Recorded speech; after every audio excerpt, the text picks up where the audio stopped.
Assalamualaikum warahmatullahi wabarakatuh. Alhamdulillah wassalatu wassalamu ala rasulillah wa ala alihi wa sahbihi wa man wala ma ba'du.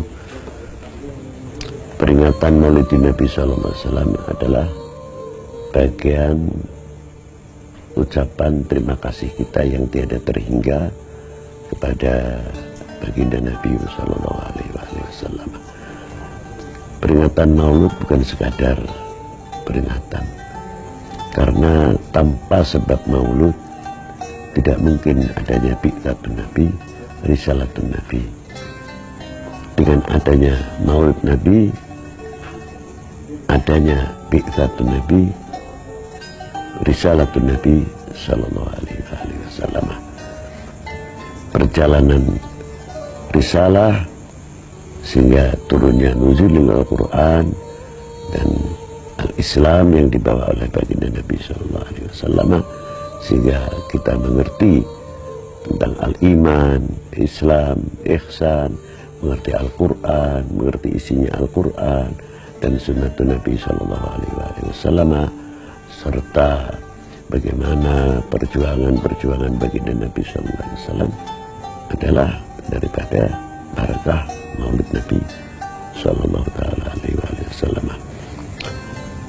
Kita sehingga mengerti, bisa membedakan mana yang hak dan yang batil, bisa membedakan mana yang halal dan yang haram, dan kita bisa mengerti taat kepada Allah Ta'ala, taat kepada Rasulnya, taat kepada kedua orang tua, taat kita kepada para ulama, taat kita kepada atiullah wa ati Rasul wa ulil amri minkum, dan lain sebagainya. Segala kebaikan jelasnya adalah yang datang dari sebab baginda Nabi SAW yang bersumberkan tidak terlepas dari kalam ilahi Al-Karim Al-Azim, ialah Al-Quran Al-Azim. Itu sangat jelas sekali. Namun pertanyaannya, sejauh mana kita mampu membawa terima kasih tersebut?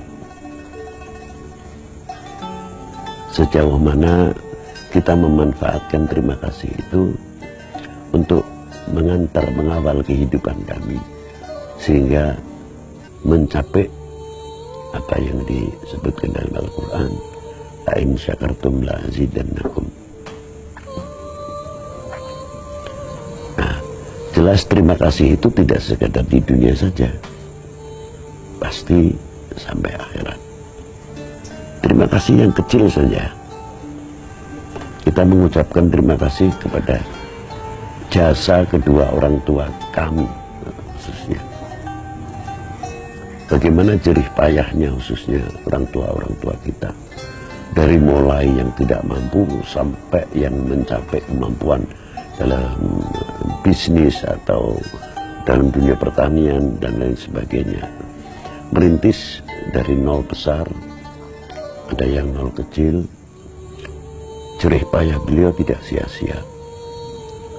Bagaimana pengalaman para beliau, apalagi yang hidup di zaman sebelum 1945, ada yang hidup 1945 sampai sekarang ini, banyak mengalami pahit getirnya hidup dan bagaimana cara membesarkan anak-anak atau regenerasi ke depan, atau lebih kita kenal al-mustaqbal, kelak yang akan datang. Mampukah regenerasi kita ini mampu menjawab tantangan bangsa? Jelasnya begitu.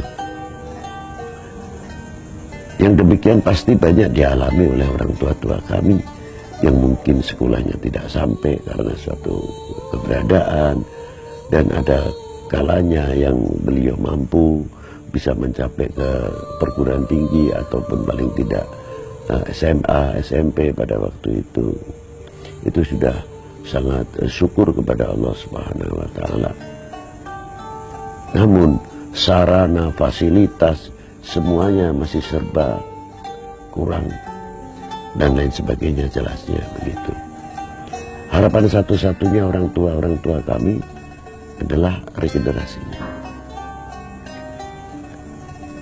Walaupun dirinya tidak mampu istilahnya untuk bisa meneruskan karena faktor pendidikan atau materialnya dan lain sebagainya dengan segala kekurangannya, jelasnya begitu.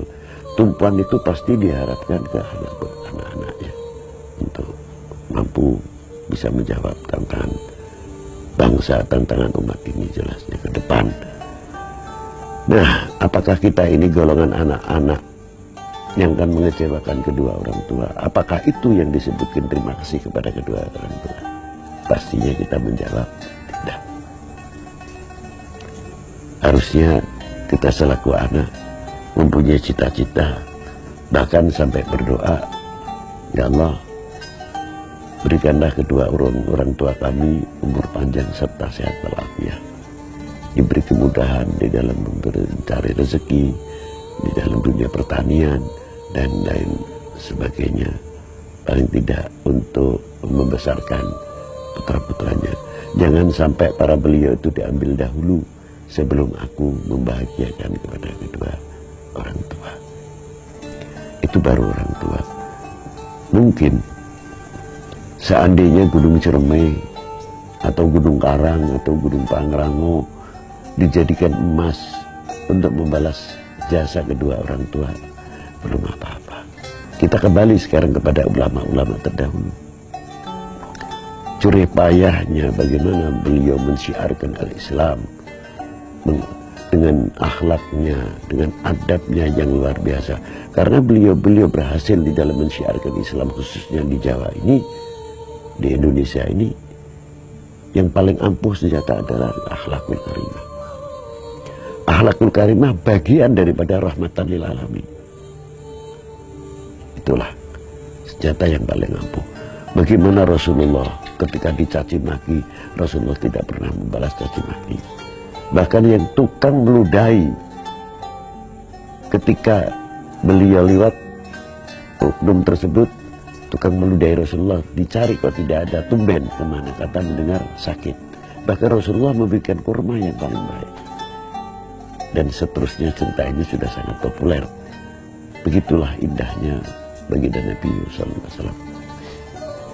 Ada satu lagi seorang Yahudi yang mana lagi tua, buta lagi, paling suka mencaci maki kepada baginda Nabi SAW. Tapi hebatnya Rasulullah sering menyuapi orang tersebut. Bahkan dagingnya yang keras saja sampai digigitkan dulu oleh mulut yang mulia baginda Nabi SAW. Baru disuapkannya dengan lemah lembut, bukan basa-basi. Akhlak dijadikan perisai, bukan.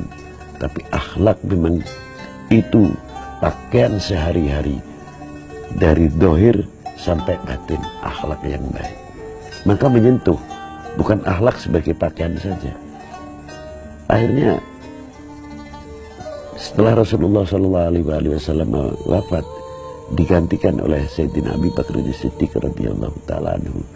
Lama-lama orang tersebut merasakan ini kok berbeda, tangan ini dengan yang biasa menyuapi. Lalu bertanya, siapakah anda ini? Dijawab, aku Abu Bakar As-Siddiq. Abu Bakar. Kemana yang bisa menyuapi aku? Siapa dia? Dialah yang namanya Muhammad Rasulullah SAW. Kaget, terhentaklah. Maka orang itu langsung masuk Islam di tangan Sayyidina Abi Bakar As-Siddiq. Mengapa bukan di zaman Rasulullah masuk Islamnya? Justru di tangan Abi Bakar As-Siddiq bisa membedakan mana tangan Rasulullah dan mana tangan yang lain. Itu hebatnya. Nah, sejauh mana kita ucapan terima kasih itu terhadap para pejuang-pejuang ulama-ulama kita. Banyak memberikan satu percontohan yang luar biasa. Khususnya Wali 9 Pak, yang ada di Indonesia. Kalau saya mencontohkan Syekh Abdul Qadir Jilani terlalu jauh, Imam Syadzili terlalu jauh, Imam Syafi'i dan imam-imam yang lain khususnya yang ada di Timur Tengah dan lainnya seperti Al-Maghribi dan lain sebagainya, jauh. Tapi kita contoh yang dekat di Indonesia, Wali 9 yang jelas, Imam Ahmad rahmatullah. Saya kagum kepada para beliau, mempunyai anak satu pun tidak ada yang tidak menjadi waliullah atau ulama. Tidak menjadi ulama, tapi rata-rata menjadi ulama-ulama besar. Dari yang putrinya Dewi Asikoh, istri daripada Sultan Abdul Fattah Demak, Syed Hashim Derajat atau Qasim Derajat, beliau bapak daripada Fuqara wal Masakin, bapak daripada para Aromil dan para Aitam. Dan beliau juga seorang yang ahli ekonom, juga ahli pertanian. Adiknya Maulana Ibrahim Bonang, beliau guru dari para sultan, para ratu, adipati, senopati, panglima, dan guru para wali, para ulama, bapak umat pada waktu itu, yang sangat luar biasa fatwa-fatwanya. Dan adik beliau Imam Ja'far Shadiq Kudus dan lain-lainnya, kakak adik dari beliau, yang putri pun diantaranya Dewi Aisyah, istri daripada Maulana Syarif Hidayatullah, Dewi Ruqayyah, istri daripada Muhammad Ainul Yakin, menantunya anak kandungnya Sunan Ampel. Boleh dikatakan tidak satu pun yang mentah. Saya mengucapkan bahagia benar Imam Ahmad rahmatullah yang bisa mempunyai regenerasi yang luar biasa. Itu contoh yang dekat. Mau diterima atau tidak kenyataan ini secara realite, saya tidak mau berbicara yang menentang atau yang tidak suka, saya tidak. Realitanya memang tidak bisa dibantah. Sampai sekarang Imam Ahmad rahmatullah di Ampel, kuburannya di tengah kampung. Dan anehnya pertokoan-pertokoan itu pun di tengah kampung. Gang-gang jalan Ampel Dento, Ampel Suci, dan lain-lainnya. Pantasnya toko-toko itu harusnya di pinggir jalan besar. Memilih di perkampungan. Karena setiap hari pengunjung ziarah Sunan Ampel boleh dikatakan puluhan bis, kalau Jumat Legi sampai ratusan bis. Membawa invest paling tidak kecil-kecilan untuk lingkup. Berarti kalau kita pelajari, Sunan Ampel masih mampu membawa, membikin, menciptakan ekonomi kerakyatan. Itu satu contoh. Dan belum lingkungannya itu sendiri, paling tidak Rejo dapat sedikit barokah-barokah sampai kas masjidnya dan lain sebagainya. Belum Maulana Syarif Hidayatullah, separuh muslim, separuh non muslim, tempat ziarah kepada Maulana Syarif Hidayatullah. Saya kira contoh-contoh ini sudah luar biasa. Dalam kubur sekian ratus tahun masih bisa mempersatukan umat. Dalam kubur sekian ratus tahun masih bisa mempersatukan bangsa. Inilah ucapan terima kasih kita kepada para beliau yang ada di Indonesia dan pejuang-pejuang yang menegakkan merah putih ini. Jiwanya dikorbankan, keluarganya, hartanya, demi apa? Demi cintanya kepada Republik ini, kepada tanah air ini. Bagaimana dulu perjuangan-perjuangan para beliau-beliau ini. Nah, sampai 1945 sebelumnya ada Pangeran Diponegoro, Sentawiro Jirjo, Ibu Kartini, sampai ke Sumateranya Imam Bonjol, sampai Syekh Abdul Somad Palembang atau Abdurrahman bin Abdul Somad Palembang, dan tokoh-tokoh lain yang di Kalimantan, Pangeran Antasari, Syarif Hidayatullah Antasari, sampai Hasanuddin Al-Makassari, Muhammad Yusuf Tajul Khalwati, dan tokoh-tokoh yang lain yang tidak bisa saya sebutkan satu persatu, yang terlalu banyak. Sulit untuk bisa kita mengucapkan terima kasih. Karena apa? Terlalu kecil kalau untuk mengucapkan hanya sekadar terima kasih. Apalagi kalau kita melihat Taman Pahlawan, saudara-saudara sebangsa kita setanah air, mereka yang ikut merasa bertanggung jawab untuk bangsa ini, mayoritas umat Islam, para pejuang. Tapi tidak bisa kita menafikan tokoh-tokoh agama non-muslim yang ikut andil pula dalam menegakkan merah putih ini. Sejauh mana kita mengucapkan terima kasih kepada para beliau ini?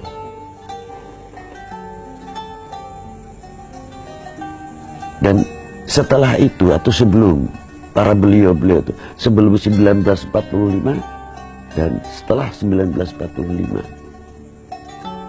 kita di mana? Kami di mana? Oh, Kalau 1945 mungkin terlalu jauh, sebelumnya itu kita belum apa-apa.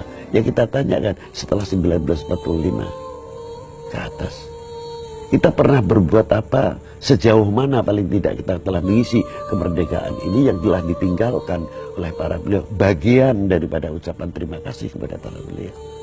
Belum ke Rasulullah terlalu jauh, terlalu tinggi. Apa yang ada di hadapan kita, para ulama-ulama tadi yang diangkat oleh Allah menjadi para pewaris. Kita pun belum bisa untuk bisa mengucapkan terima kasih kepada pewarisnya, yang sulit untuk kita bisa menggambarkan bagian terima kasih itu sendiri. Belum kepada, sekali lagi, belum kepada Rasulullah SAW. Ya, yang paling kecil bagian ucapan terima kasih yang telah dimerdekakan bangsa ini hingga menjadi kesatuan negara kesatuan Republik Indonesia. Mestinya kita harus menjaga bagian daripada ucapan terima kasih. Yang kedua, membangun kembali apa yang ada di dalam bumi Pertiwi ini. Sejauh mana kita bisa untuk mengenalkan apa yang hasil dari bumi Pertiwi, terutama khususnya buah-buahan, untuk bisa kita kemas yang lebih baik. Itu untuk income daerah per daerah yang kita lebih jauh menyadari sebelum memberikan keuntungan kepada orang lain. Mari keuntungan itu kita berbagi untuk income dalam daerahnya masing-masing. Baru ekonomi akan tambah maju. Karena apa? Kita telah merasa handar beni, merasa memiliki, dan istilahnya fanatik, tapi bukan fanatik yang buta ya. Fanatiknya kita lebih mencintai apa yang hasil karya bumi Pertiwi itu sendiri dan lain sebagainya. Ini yang akan mengangkat terutama perekonomian, membantu untuk mengembangkan perekonomian dan memajukan dalam bumi Pertiwi ini dan Indonesia tercinta ini. Itu juga bagian daripada matur nuwun atau terima kasih kita kepada para beliau-beliau. Yang terakhir, al-ukhuwah, ukhuwah Islamiyah, ukhuwah wataniyah. Bahwa kita adalah, kami ini bangsa Indonesia. Bangsa Indonesia dibagi menjadi dua bagian. Persaudaraan ini menjadi dua bagian. Artinya, yang pertama, saudara seagama, sebangsa, setanah air. Yang kedua, saudara kami sebangsa, setanah air. Satu Indonesia. Bagaimana kita harus bisa menjaga keindonesiaan ini terutama dengan pembekalan masing-masing oleh ajaran-ajaran yang dituntun oleh para ulama-ulama kita, sesepuh-sesepuh kita dalam membuat perekat umat, perekat bangsa. Sehingga yang kita harapkan ke depan, paling tidak Indonesia akan menjadi percontohan di dalam dunia perdamaian ini. Itulah bagian terima kasih kami kepada para beliau. Itu yang bisa saya sampaikan. Semoga Allah Ta'ala memberikan manfaat.